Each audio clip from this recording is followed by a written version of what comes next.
So we're going to talk this morning about the conservative management of hip impingement. So we'll give some consideration to surgical management, but the focus this morning is on conservative management. So what is the condition itself? Well, we can define it in terms of bony impingement. So we call it femoral acetabular impingement, and as the name would suggest, it's an impingement between the femur and the acetabulum. Now normally, obviously, they worked well together and there's sort of clearance between the bones. But with a cam impingement, what happens is we get an enlargement on the neck of the femur, close to the head. That creates a bump, and that causes the impingement. On a pincer deformity, we get something similar, but this time the enlargement is on the rim of the acetabulum, or part of the rim of the acetabulum. And in both cases, we can get two things. We can get pain from entrapment of soft tissue or compression of soft tissue, but we can also get damage through leverage effects on the systems. Now, the important thing is that the diagnosis of this originally was through imaging, but 30% of individuals may have these findings of cam or pincer involvement, which is incidental. So we would also need to differentiate between impingement and other forms of bony changes. So the one that I'm thinking of here is dysplasia. So dysplasia is a genetic or familial trait where we get a poorly formed hip socket. So the hip socket may be shallower in one aspect, or simply malformed. And it is more common in females, and it is more common in those who have greater ranges of motion, so who have hypermobility. So it may be that they got other joints which are affected. Now, contrast impingement with that, and there's less gender bias. The range of motion is not greater, and it tends to be restricted in set patterns, so particularly flexion and internal rotation, which forms the basis of one of our clinical tests. And often we have an apprehension sign where because the person has experienced this impingement pain a number of times, they're apprehensive of moving into that position. So when we look at the condition itself, we've got a number of studies which draw together all of the research evidence, and the most well-known is the one that we're using today is the Warwick Agreement of 2016, which looked at femoral acetabular impingement and said that it was not a condition, but it was a syndrome which was motion related, and it has a triad of features. So rather than simply saying that we diagnose it with imaging, they said, well, of equal importance are the symptoms that the patient gets and the clinical tests that we use. So the symptoms would be clicking, catching, stiffness, giving way, etc. So that if the person doesn't have those symptoms, but they do have changes on scanning, that may represent an incidental finding. When we've got clinical signs, again, we have a restricted range of motion or a positive test, but not all tests will be universally positive. So, for example, they're not going to be stiff in all directions. And then we've mentioned the radiological findings. So we need to have a combination of these findings, and if we have a positive X-ray, then that may be extended to a CT or an MRI scan. And when we have hip symptoms, then we might use a hip injection to try and obliterate those symptoms, and that would give us the indication that that impingement test that we used did describe what the patient was saying they'd suffer from. So just as we have a sort of a triad of clinical features, we have treatment options, so a variety of treatment options. So traditionally it was surgical, initially open surgery and now arthroscopic surgery. But we can also say, well, if these findings are incidental, we simply need to watch and wait. So it might be conservative care, managing flare-ups and pain with anti-inflammatories and painkillers. And the third option we have, which is obviously the one that we're interested in as a profession, is therapy-led rehabilitation. So how do we assess the condition? Well, the first thing we would need to do is to screen out what it isn't. So we're assuming it's a musculoskeletal disorder, but it may not be, and we need to identify potential red flags. So is there a history of sudden trauma? Have they fallen off a bike or a horse or fallen skiing, for example, which would suggest perhaps bone injury and further investigations along that line? Do they have an underlying bone condition, be it osteoporosis or osteoarthritis? Is there a history of avascular necrosis? Could it be referred from the lumbar spine? Could it be referred from the viscera? Could it be referred from a tumour? So where we have pain and our investigations, our clinical tests are negative, then that should be a bit of a red traffic light for us to say, well, we need to do further investigations, and that may or may not include scanning. But recognizing a musculoskeletal condition would show that there is often a local source of pain. So it might be the joint, it might be the soft tissue, nerve, bone example, but it's local to the hip. We're getting this impingement condition, so there will be certain movements that cause the impingement, and we should be able to reproduce the so-called patient familiar symptoms. We're differentiating it, as we've just mentioned, from hip dysplasia, and we are looking for a variety of co-conditions. So there may be a non-osseous morphology alongside it, so things such as labral tear, chondral deflex, ligament effects. So the screening tests then, we start off with whole body functional tests. So things such as the Trendelenburg test, where we're standing on one leg and measuring the control. Does the pelvis tip to the side? Do they compensate by laterally flexing the trunk? The so-called stalk test, which can be used as an x-ray, but can also be used just to measure endurance, for example, of single leg standing. Is there a leg length discrepancy when we get them on a couch? If there is it true or functional? So does it represent bone length, or does it represent the way that the patient is simply holding themselves? What about the range of motion? We've said that the range of motion to hip flexion, and often hip flexion and abduction, is limited. But can we change that? So we would normally expect, if you did a straight leg raise, for the limitation of movement to be in the hamstrings. And it may be that, let's say they've got a 70-degree straight leg raise, and that end feel would be elastic. When we bend the knee, the tightness of the hamstrings is no longer there, so we would expect the range of motion to increase. And where we get soft tissue compression of hip against abdomen, we would expect that to be an elastic end feel, but a less elastic end feel. So the sign of the buttock would be where that doesn't happen. So as we bend the knee, we're forcing the hip up further, and the patient doesn't like that. So they put their hand down and say, well, no, that's I'm stopping it there.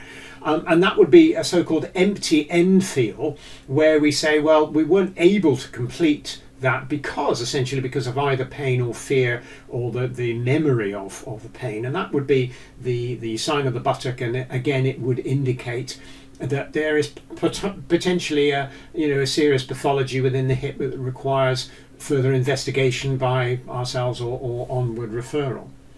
And then we've talked about pain and pain in the hip, but we know where the hip joint is because of the angle of the neck of the femur. So, but this patient may not be referring to groin pain. They commonly say, well, it's just here, and they're indicating the front and the lateral aspect. So classic C sign of where the pain occurs.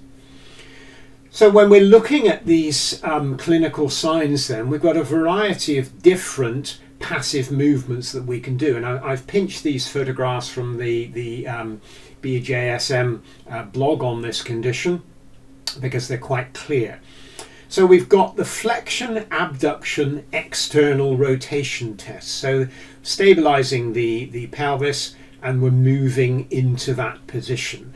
Now obviously this is also called the 4 test, and it's a test of that we as therapists use for the sacroiliac joint. So it's not going to be, it's going to give us information, but it's not going to be the only test that we would use.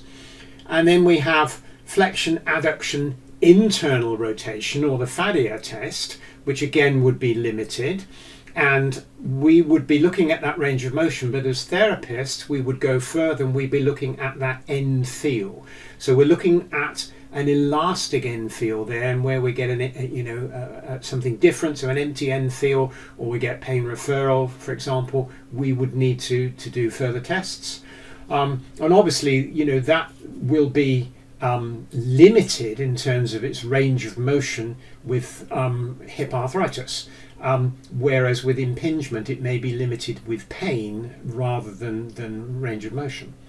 And then we've got passive internal rotation. Again, we're comparing the affected side with the contralateral side and saying, well, what is the range of motion? Has it reduced compared to the other side? Does it reproduce the patient familiar symptoms? What is the end feel of the joint? And all 3 of those tests I would be using as a before and after. So if I'm doing some form of technique, be it manual therapy or exercise therapy or some sort of might be acupuncture or might be electrotherapy, I'm going to use that test as my my outcome measure. So I want to see the symptoms modified when I retest. So that sort of retest result is the thing which I'm interested in. And obviously when we're describing these as classical orthopedic tests, we're probably using these diagnostically, but therapeutically we're gleaning a little bit more information from them. When we're suspecting muscle as being a limiting factor, we sort of go back in time a little bit, really, to the sort of millennium years, 2010, whatever, where we were focusing very much on muscle imbalance. Now the focus has moved away from that because of the research in this area, but I think they are still useful tests to us clinically, again if we're looking at reproducing the patient's symptoms and if we're looking at asymmetry. So we're looking at 3 types of tests here. Not going to go through this in any detail. I've pinched this from my sports injuries book if you want to go into further detail on them. But essentially this is the Thomas test, this is the Ober test, and this is the straight leg raise. And what we're looking at there is the muscle length.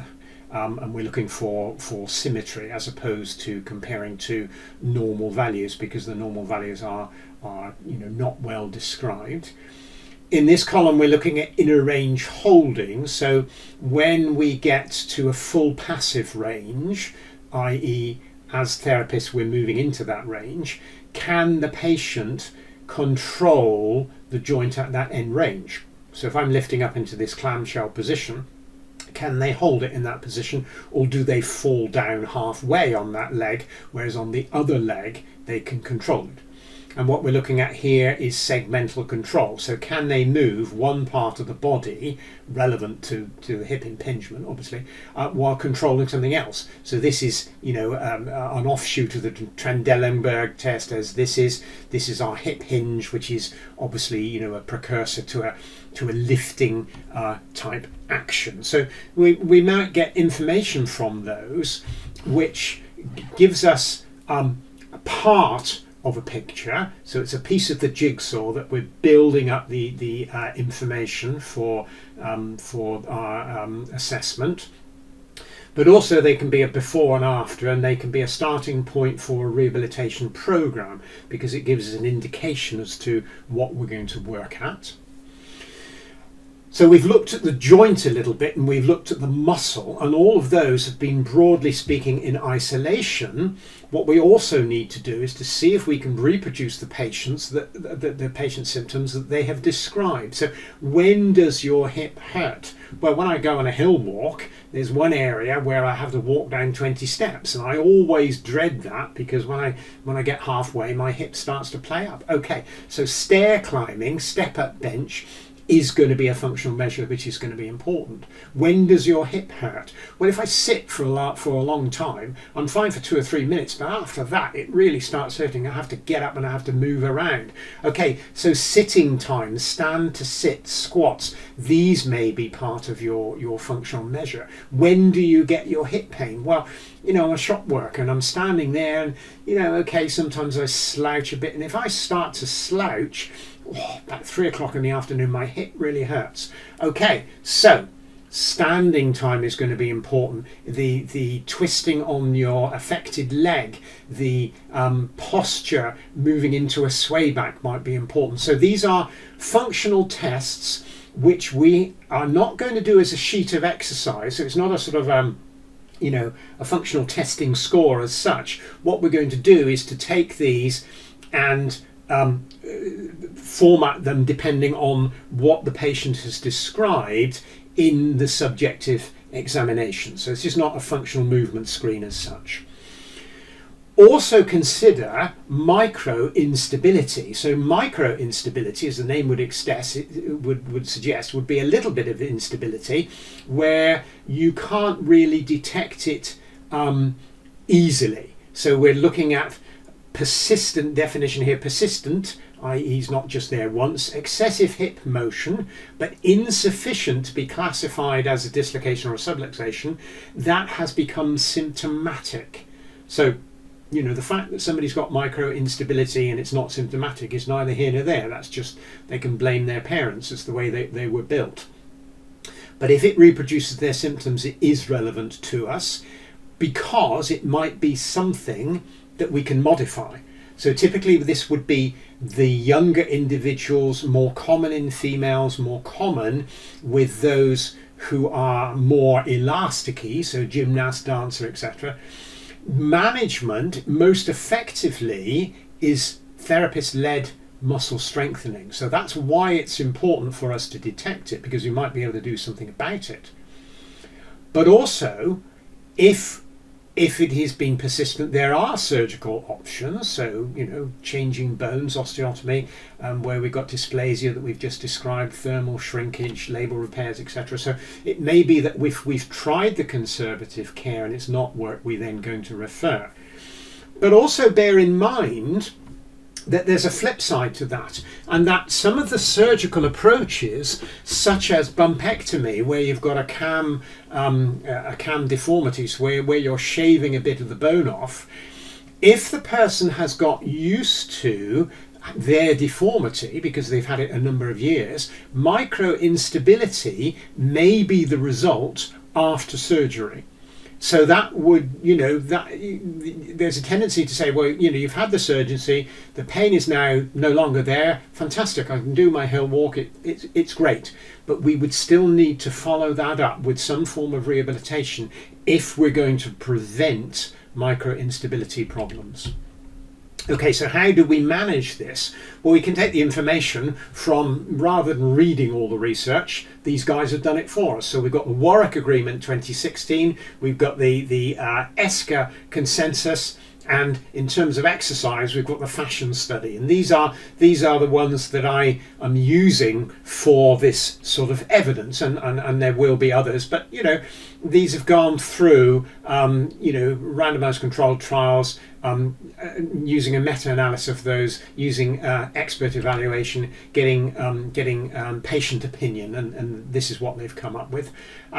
Just a little note: if we've talked about X-rays, you might see these reported. So in the diagnosis, so an alpha angle and a center edge angle, which are measurements taken on the X-ray. And when those values are over a certain cutoff point, so 55 degrees in terms of the alpha angle for cam deformity and center edge angle greater than 39 for a pincer deformity. So those, we could be tempted simply to X-ray everyone and say, well, if you're above these cutoff values, your diagnosis is of hip impingement. But the Warwick Agreement would disagree with that. So they're saying, well, that is only one measure. We talked about tissue damage. So when we've got these impingements, the pain is annoying, yes, but also it can cause further tissue damage. So there is another region to correct these. So the sorts of damage we might have would be a labral damage. So it might be a tear, avulsion where it's pulled away from the bone, degeneration because it's been happening over and over again, particularly the upper anterior quadrant. We might get changes to the cartilage, either to the femoral head or to the acetabulum. So scraping away, delamination, the so-called carpet phenomenon, cracking or fissuring. And where we've got this in impingement and also in dysplasia, we get bony changes over a period of time. So we might get sclerosis reflecting arthritic changes, we might get contour changes. So it's important to identify these and to try to modify them rather than simply working with the pain. Now on the labrum, it's important to say that when we do identify problems, there is a bit of a caution. So, and these are simply some statistics that are thrown out from this particular paper by Rob Roy. 43% of individuals with a labral tear seem to have pain coming from other structures. So it might not be the thing that you see on the scan is actually the reason for the patient's symptoms. So the gold standard is invasive, so it's arthroscopic visualization, but that in itself carries a risk. And 90% of these individuals where the visualization is positive also have changes in their symptoms.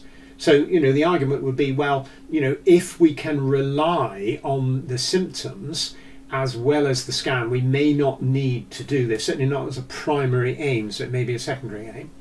Clicking, giving way, etc., limited rotation, these were the sorts of signs that we had mentioned.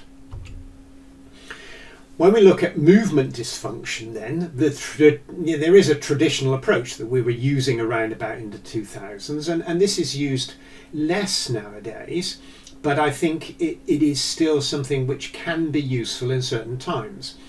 So, where we get micro instability, if we're getting an anterior femoral glide, and we can assess that with a sort of Craig test position where we're flexing them and we're monitoring the greater trochanter, the position of the greater trochanter, or we're simply monitoring the head of the femur, we might have said in 2010 or whatever that was relevant and we should therefore treat. What I would now say is if we can correct that temporarily, normally with a mobilization with movement or simply pressing over the front of the joint, if that modifies their symptoms, then this movement dysfunction is relevant to them at the moment. So we're not going to sort of say to them, well, you're abnormal. What we're going to say is, well, let's see if we can correct this. And what I would say is, well, this is the equivalent of having a limp. You sprain your ankle, you limp. Once your ankle is sorted, you shouldn't still have a limp. Sometimes it is maintained, and so what we're doing is we're correcting the limp in your hip joint, if you like. Movement dysfunction based on posture, and again, posture was something which was very much emphasized, less so nowadays, but what we do know is that in a sway back posture, the majority of individuals favor one hip and when they do that, the loading forces on the hip are significantly increased. So if we modify that sway back posture and we say, well, okay, you mentioned that when you're standing in Tesco or whatever for a long time, you're getting hip pain. What I want you to do is to try and lengthen through your spine, pull your pelvis back a little bit. So we'll do a little bit of re-education with them on correcting their sway back. See if it modifies their symptoms. If it does, brilliant. That's what we're going to use as a technique. And similar sorts of things with muscle activity. Is the glute medius important? Is the glute maximus important? Yes, it is, if it's driving their symptoms. So if we're doing a bridge in Pilates and you say to the individual, palpate your glutes, and they say, oh, well, one is, hard and, feels like a balloon, and the other one is soft and squidgy. Okay, so we need to get that muscle working.